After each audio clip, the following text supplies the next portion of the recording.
So hi everyone, my name is Brad Franco and I am the CPS program manager here at UF with the UF Traffic Resource Center. I've been a technician for about 1 year after completing the hybrid course last August.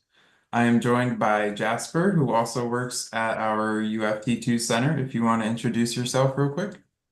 Yeah, thanks. Hi, everybody. I'm Jasper Masiochi, and I've been here for a few years with the Child Passenger Safety Program and the Occupant Protection Resource Center. Thanks, Jasper. So she'll be moderating the chat. If you have any questions or if there's any links we can help provide you when we're going over it, feel free to ask them in the chat below.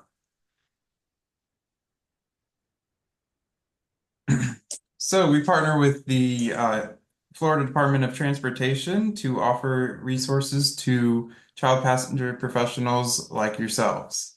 So this presentation is offered to recently certified technicians, so those that are on their first go about with their certification with their first 2 years, to help you get connected, engaged, and encourage networking within our Florida CPS community. So we would like to branch it out to all CPSTs in the future. So if you have any feedback, please let us know in the brief 5-question survey that we'll provide in the email at the end. So in this overview, we will be covering CPS events, the National Digital Car Seat Check Form, our fitting station map, and then how to add your events to our calendar on our website. So to start, your first step will be planning and determining logistics for your car seat check event, which includes deciding on the format. Will your event be appointment based, which allows for better one-on-one interaction, or will it have walk-ins available, which can reach more caregivers but also require more coordination? Next, you will want to choose the location. Pick a site that is safe, visible, and accessible, like a fire station, community center, or large parking lot. And you'll also select a time that works for your audience's availability and try to avoid conflicting with major local events. I know our Safe Kids coordinator has trouble here in Gainesville working around some of the Gator games, so that's something that she always needs to keep in mind when hosting our events. You also want to stay prepared for various weather conditions, especially for outdoor events, by providing tents, shade, and water. Clear signage and organized traffic flow help keep things moving safely and efficiently. In addition, getting to know your audience helps how you promote and advertise the event. So some questions you might want to ask yourself: is your event in an urban or rural area? Do you see more grandparents or first-time parents more often than not? And that can help you when you're going through our website and picking out your materials for your event. And then finally, you'll want to recruit your volunteers early. So you'll need CPSTs to perform seat checks and non-CPSTs to assist with logistics such as traffic and handing out materials. So you might be wondering, what all do I need to be prepared for my event? Well, you're in Florida, so you'll need a tent, lots of water and sunscreen, because you're working outdoors. Traffic cones are useful for setting up vehicle lanes, marking entry and exit points, and maintaining a safe flow of cars during the event. To keep children occupied while their caregivers are receiving assistance, you can bring coloring books, crayons, and bubbles to help create that welcoming and family-friendly environment. You'll also want to include pool noodles and locking clips for those one-off seat checks that you might run into where you need some assistance from those. And then you'll also want to try and have car seats on hand if available. At the moment, we are out of car seat funding, but check back in October for more information, and we will also provide some more funding sources in our orientation summary at the end. Finally, we can also provide helpful tools such as educational brochures, checklists, signage templates to assist with your event promotion, and caregiver education straight to your door at no cost to you. You'll also want to establish partnerships. So Start by partnering with your local Safe Kids Coalition. They might provide resources, technicians, and event materials. Many coalitions have experience in hosting events and can offer you support as needed. You also want to connect with your, oh, sorry about that, with your local technicians. So reach out to us if you would like an updated list of the technicians in your area. You'll also want to reach out to your fire rescue, EMS, and law enforcement, as these teams are highly trusted in the community as they have daily interactions with the community. And they also reinforce the importance of compliance and safety. And they may even have some technicians at their agency that can help with the event. You'll also want to involve the local government, maybe not. City or county officials can assist with permits, publicity, and even funding. You'll also want to utilize the Facebook group or other community groups such as Nextdoor for promoting your events and engaging with caregivers. So, as far as the CPS event roles, you'll want both CPSTs and non-CPSTs as they play essential roles in making your event successful. CPSTs handle the technical aspects, checking seats, educating caregivers, and supervising installations, making sure to complete documentation for each seat check, while non-CPSTs are essential for support tasks such as registration, distributing materials, traffic control, and overall logistics. Non-CPSTs ensure that technicians will have what they need to stay focused on their seat checks. Make sure everyone knows their role ahead of time with a brief training, and then incorporating a check-in at the end allows for better coordination and continuous improvement of your events. So now I'd like to bring on Jordan Zinger with our Safe Kids North Central Florida, and she has some tips to share as she has been ramping up the events lately. Hey everyone, I see it looks like a couple of our local CPSTs are on the call. Sandy, Kara, Diana, thank you guys for hopping in. Um, Brad asked me to speak today just to provide a couple tips that I have found to be beneficial since our area has grown pretty exponentially in the last 6 months or so, I'd say. And I think if I had to offer, first of all, the biggest piece of advice is to take any and all help that you can get.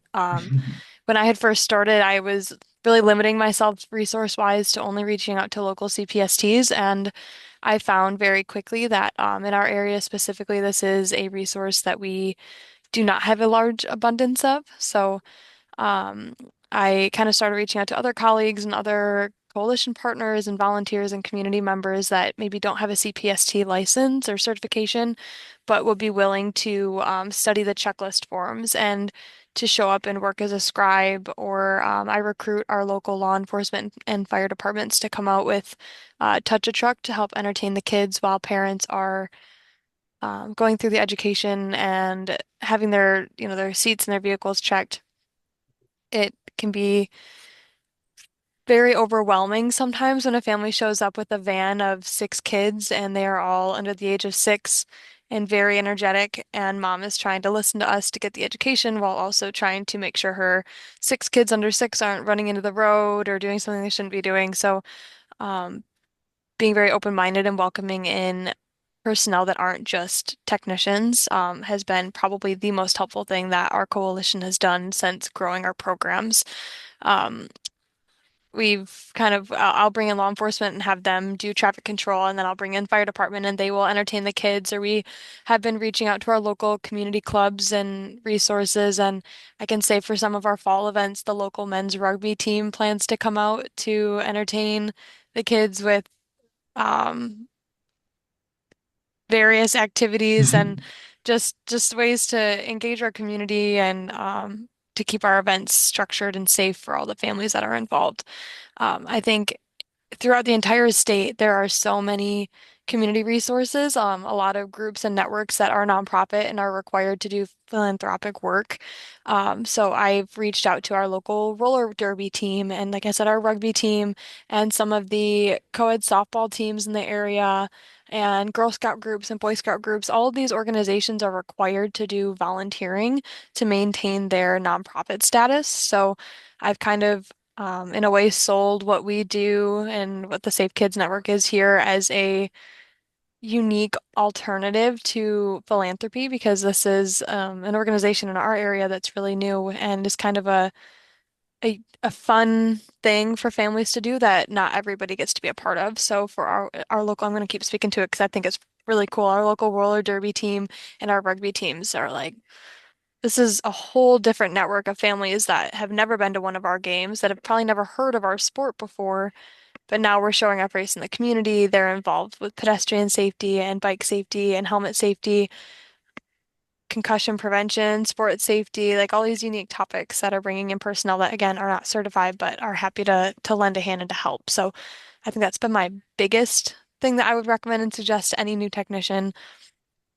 Aside from that, I think I have grown a lot as a professional in understanding the importance of going with the flow. Some Mhm. events will have 30 appointments scheduled and two people will show up.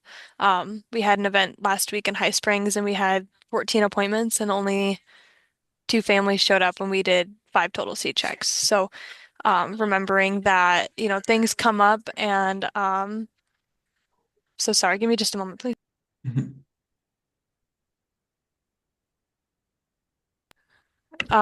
Remember, things come up and it's not always going to be what we are hoping and expecting for, but at the same time, I had another event where I had 20 appointments scheduled and we had almost 30 families show up. So being able to go with the flow and kind of adapt and overcome in these moments has been incredibly helpful and again a huge learning opportunity as a professional and as someone overseeing these events specifically. Aside from that, Florida is very hot. So remembering to provide those resources for your technicians if you're the one hosting events.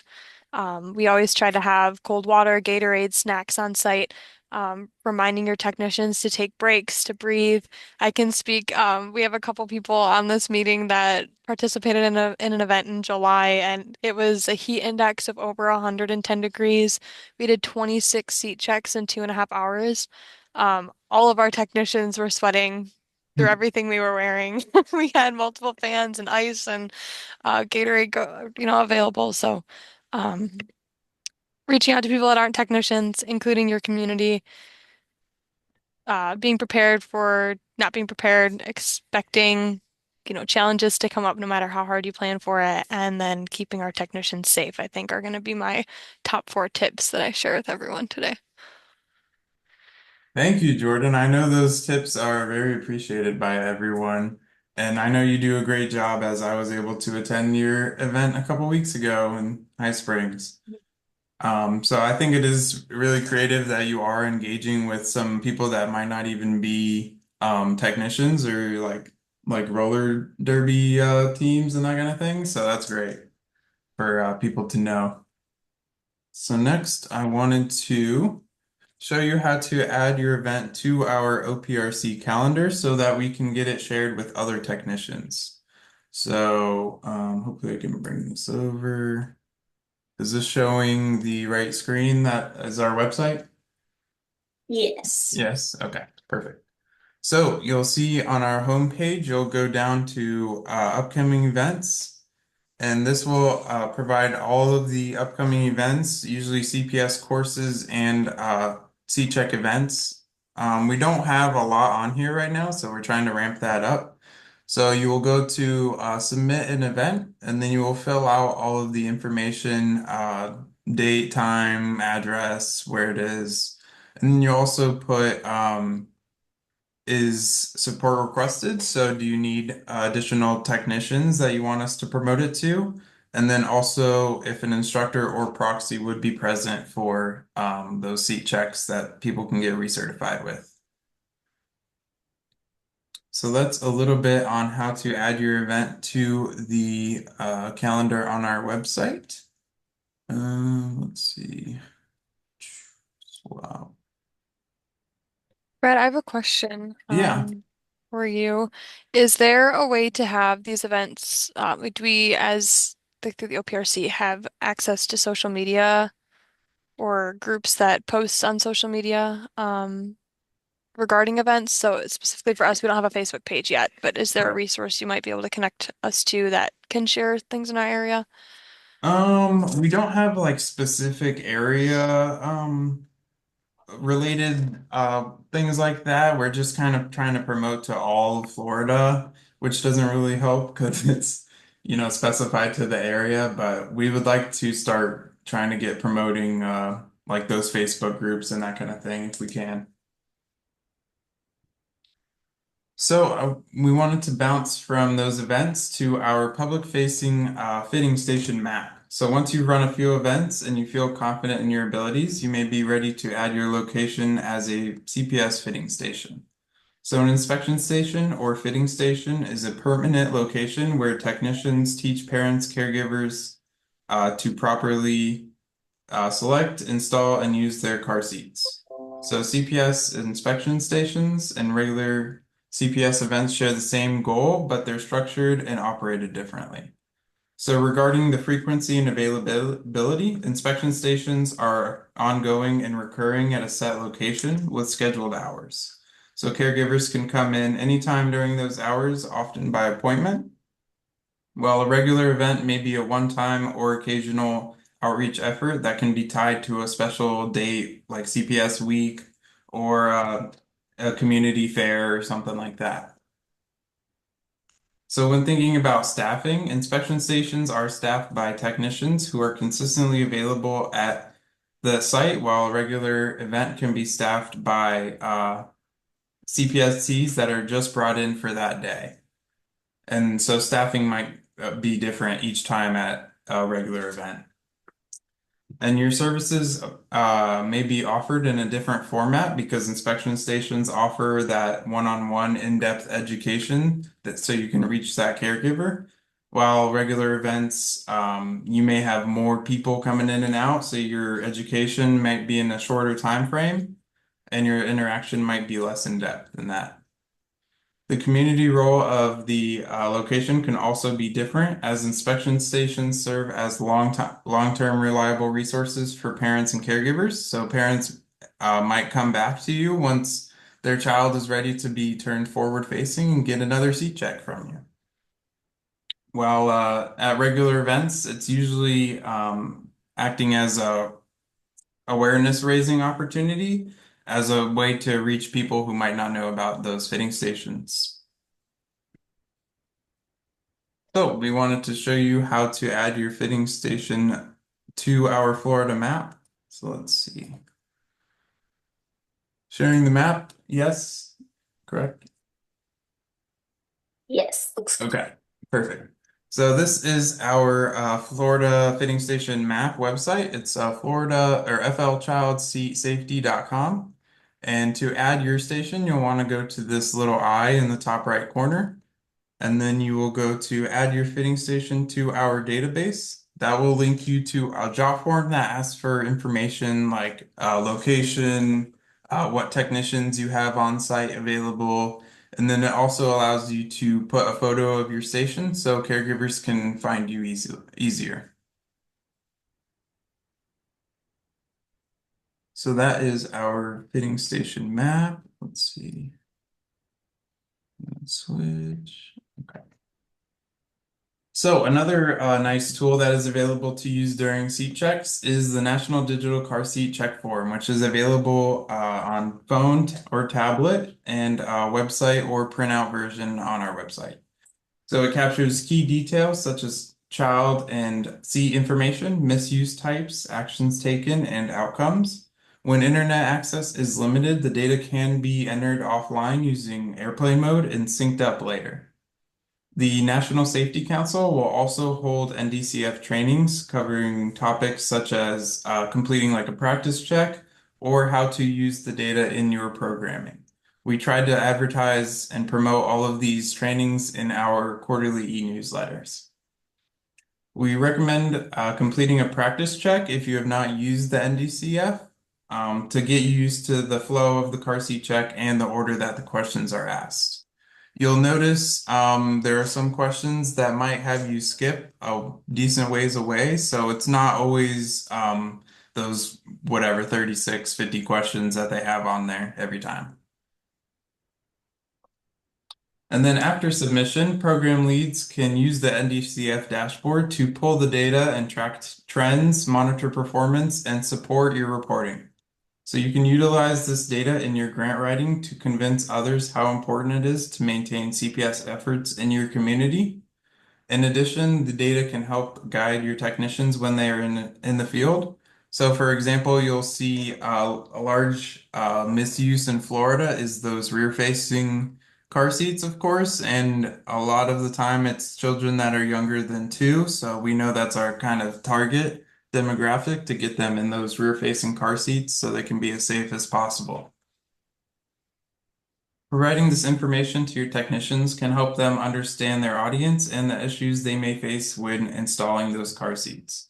So the more you use the NDCF with your CPS team, the better quality your data will be. We try to share the Florida data updates in the e-news every 3 to 6 months, depending on how quickly that data is cleaned. So that leads us to the end of our presentation. As a reminder, we'll provide the orientation summary, including the important links and slides to your email. And we wanted to open up the floor if there were any comments or takeaways that people wanted to highlight who are in our here now with us.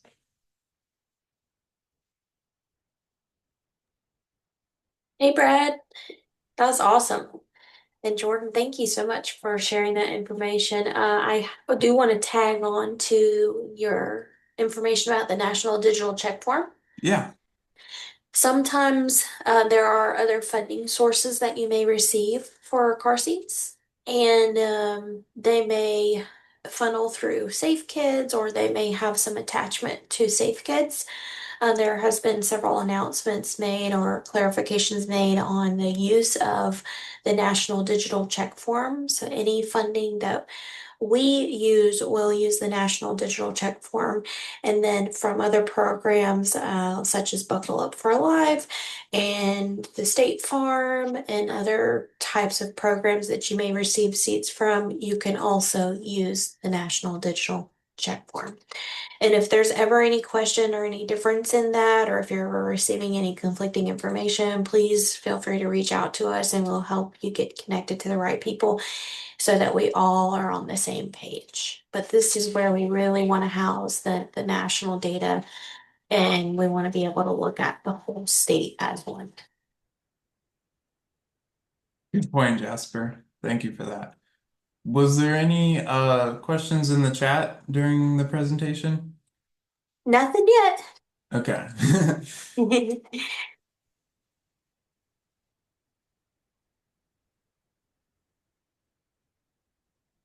Well, if that's everything from you all, thank you for joining us on this Monday morning. And if any of your questions were not answered, feel free to reach out to me at bfranco@ufl.edu, or you can reach out to our regular Florida OPRC email.